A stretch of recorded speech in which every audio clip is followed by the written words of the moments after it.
क्या पढ़ा हुआ है आपने? मैंने अपनी ग्रेजुएशन की हुई है। Graduation in what subject? BCom किया हुआ है। BCom, okay. उसके बाद आपने कुछ? मैं गया था इंग्लैंड।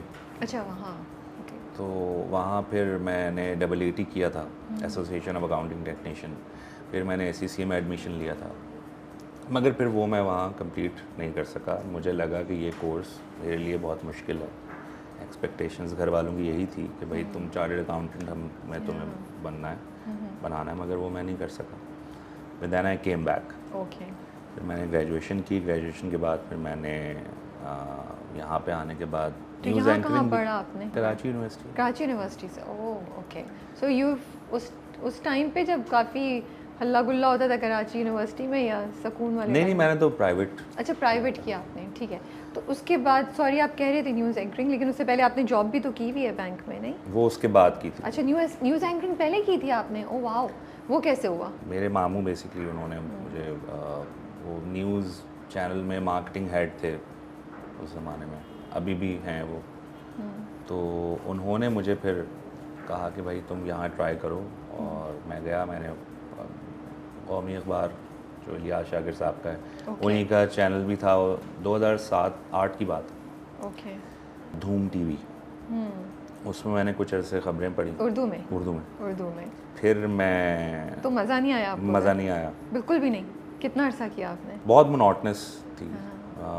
रोज़ ही बस आपको आके खबरें सुनानी है। ओके।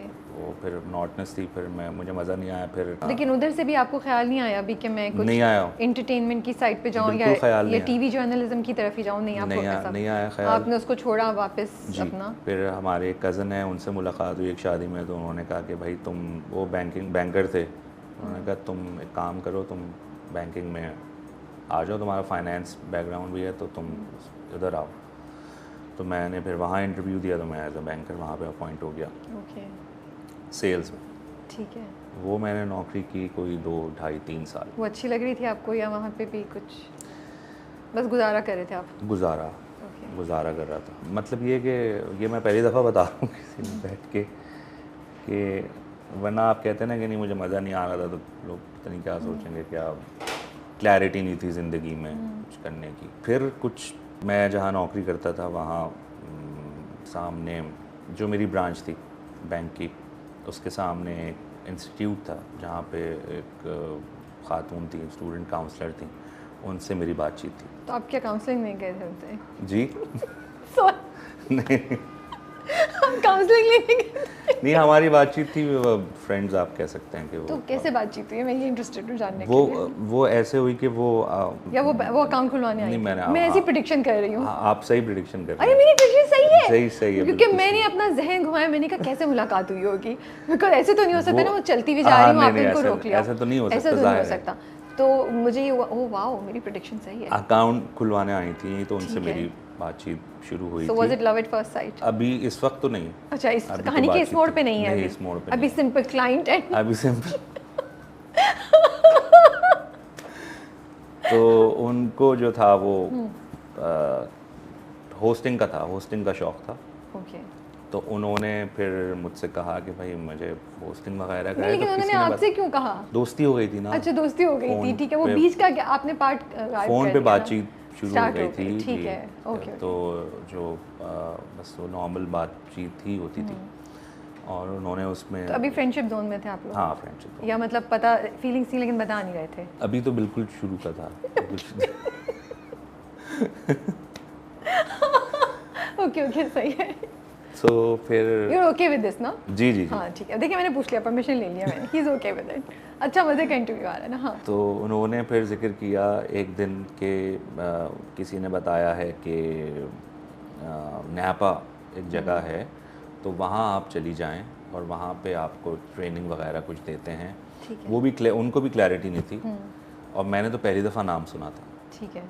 तो मैं चला गया उनके चक्कर में, उनको लेकर के चले। बड़े सपोर्टिव थे आप, माशाल्लाह, दैट्स नाइस।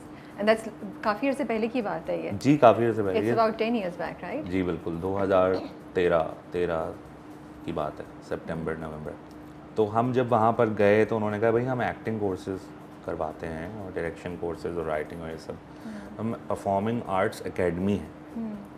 एडमिनिस्ट्रेशन में जब गए ऑफिस में तो उन्होंने सवाल किया कि भाई आप यहाँ क्यों आना चाह रहे हैं।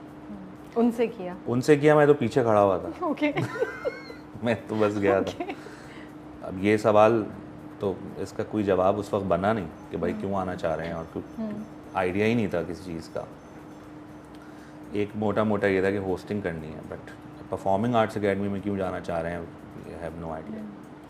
तो यही देखकर उन्होंने कहा कि फिर आप एक काम करें, शाम में एक परफॉर्मेंस हो रही है इमाम इंद्रजीत ज़िया साहब की डायरेक्शन में, फाइनल ईयर की फाइनल परफॉर्मेंस है। वो आप प्ले देखें। अच्छा। अगर आपको समझ में आता है वो प्ले देखकर कि भाई हम ये काम कर सकते हैं, तो फिर आप लोग आ जाएं। हमने ऐसा ही किया कि हम 2-3 घंटे रहते थे, 4 घंटे रहते थे, हम वहीं बैठ गए। जब प्ले देखा हमने तो मुझे फर्स्ट, क्योंकि मैंने तो कभी थिएटर देखा ही नहीं था, मेरे लिए theatre was Umar Sharif theatre. Okay. I had no idea कि थिएटर क्या है। तो मैंने जब वो थिएटर देखा लाइव और नैपा ऑडिटोरियम में, प्रॉपर स्टार्ट मिडल एंड एक कहानी है, एक्टर्स लाइव परफॉर्म कर रहे हैं, तो वहाँ कुछ हुआ। उसी वक्त आपको अंदाज़ा हुआ? उसी वक्त हुआ अंदाज़ा। और वो जब पूरा प्ले देखा और उसके बाद हम बाहर बैठे तो मैंने ये कहा कि यार ये क्या था। आई मीन ऐसी तो परफॉर्मेंस या इस तरह की चीज़ कभी एक्सपीरियंस की नहीं लाइफ में। तो वहाँ से थोड़ा सा इंटरेस्ट बना। फिर हम गए, हमने एडमिशन फॉर्म वगैरह भरे। अच्छा, आप दोनों का? जी, दोनों का। मेरा भी बन गया उस वक्त। मैंने कहा भाई ठीक है, अगर मतलब उसी शाम में बैठे उसी शाम में प्रोग्राम बन गया कि यार ये कुछ डिफरेंट है, इसको करना चाहिए। और उन्होंने कहा आप मोनोलॉग्स हैं, 2-3 मोनोलॉग्स उन्होंने दिए, जो ऑडिशन प्रोसेस होता था ज़माने में नैपा का, वो याद करके आपको सुनाना होता था। कट टू नौकरी चल रही है दोनों की ही, मेरी भी, और हमने वो याद किया पेपर और चले गए ऑडिशन देने के लिए। ऑडिशन डे पे जब मैं एंटर हुआ रूम में तो सामने ज़िया मुहीउद्दीन साहब, तलत हुसैन साहब, राहत काज़मी, खालिद अहमद, अरशद महमूद, उज़मा सबीन, ये लोग बैठे हुए थे सब। और मैंने जब सुनाना शुरू किया तो मैंने थोड़ा सा सुनाया और मैं भूल गया। मैं ब्लैंक हो गया। तो मैंने कहा सर मैं भूल गया हूँ, और मैं बस इतना ही था। मैं दोबारा सुना, उन्होंने कहा नहीं ठीक है आप जाइए। फिर इन्होंने भी सुनाया। तो उसके बाद फिर हम अपने कामों में लग गए। जॉब वगैरह में कॉल आती है नैपा से कि जी ज़िया साहब के साथ आपकी मीटिंग है और आपकी सिलेक्शन हो गई है ऑडिशन। गए, ज़िया साहब से मुलाकात हुई द फर्स्ट टाइम। उन्होंने कहा भाई आप शुरू करें, ये यहाँ पे अपनी जर्नी शुरू करें। स्टार्ट किया नैपा, पहला ट्राइमेस्टर शुरू हुआ, पहली क्लास में हम बैठे। तो जब प्ले की रीडिंग हुई और एक किरदार दिया गया कि भाई ये आपका कैरेक्टर है, ये आपने परफॉर्म करना है, उसकी फिर जब घर में लाइंस याद की, उसको फिर क्लास में परफॉर्म किया कि भाई तुम ये लाइन क्यों कह रहे हो। यानी हमारे थिएटर में एक बड़ा मशहूर वो है, खैर स्टेनिस्लावस्की का भी ये है, why are you saying this line, कि भाई अगर मैं कह रहा हूँ कि मैं जा रहा हूँ तो ये व्हाट इज़ द मोटिवेशन, उसके पीछे का थॉट क्या है।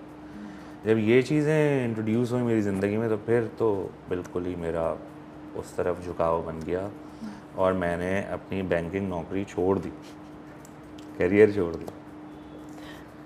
मैंने एक दिन बॉस को फ़ोन किया, मैंने कहा सर मैं नहीं आ सकता और मैं रिज़ाइन करना चाहता हूँ। And I was a good performer. Cousin की भी कॉल आएगी, यार तुम क्या कर रहे हो, ये करियर है पूरा, बड़े हो घर में सबसे, एक्टिंग थिएटर का कोई स्कोप यहाँ पे नहीं है और इट्स अ बिग डिसीजन, नहीं करो ऐसा, मिल लो मुझसे। मैंने कहा नहीं, अब हो चुका है मुझे। अब क्योंकि जब ये मैं क्लासेस ले रहा था और कोशिश कर रहा था कि मैं मैनेज करूँ, तो फिर जब मैं उधर जा रहा था ना 9 to 5 सेटअप में, मुझे बिल्कुल मज़ा नहीं आ रहा था। और मुश्किल भी तो होगा मैनेज करना। मुश्किल भी है, क्योंकि नापा में पढ़ाई होती थी उस वक्त भी और आई एम श्योर अभी भी होती है। बिल्कुल